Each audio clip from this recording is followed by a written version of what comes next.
Դպրոցական տարիներից կարատեի էր հաճախում ու ամեն գոտիները փոխելու ժամանակ գալիս էր, ես այսօր գոտիս փոխել եմ, ես հարցնում էի, ինչ եք անում, որ գոտին փոխում ենք, ասում են կատա ենք անում։ Մեկ անգամ առաջի տեղ էր գրավել ու ես լավ հիշում եմ, այդ օրը ջերմության պարկած է, ես չէի մասնակցում այդ միջոցառման, ներկա չէի։ Երբ որ իրանք եկան տուն, շատ մեծ ոգևորությամբ, մեդալը գցած, եկավ ասես տեսար, որ ես էլ կարամ առաջի տեղ բռնեմ։ Բոլորը ասում են, որ ինքը շատ խելոք, խելացի երեխա է ու կարևորը, որ ինքը լիդեր էր։ Մի բան էին ուզում կազմակերպել, ասում են Ալբերտ սա կազմակերպես, ու Ալբերտը այդ ամեն ինչը անում էր։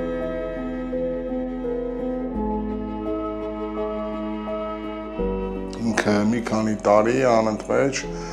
արձակորդներին ամառները հաճախում էր Հաղարծին, ապրում էր այնտեղ որոշ ժամանակ, հոգևորական լեզվով ասած, ճգնում էր, օգնում էր եկեղեցու գործերում։ Մանկության տարիներին խաղում էր խաղալիք զենքով, խաղալիք մեքենաներով, անգամ մեր ամառանոցում տեղ կար, երբ որ խաղում ենք քրոջս տղայի հետ, իմ լուսահոգի մայրը հարցում էր, այդ ինչ եք անում, այդտեղից ցած իջեք, իրանք ասում են, տատի մենք ստե դիրքավորվել ենք, կռիվ ենք խաղում։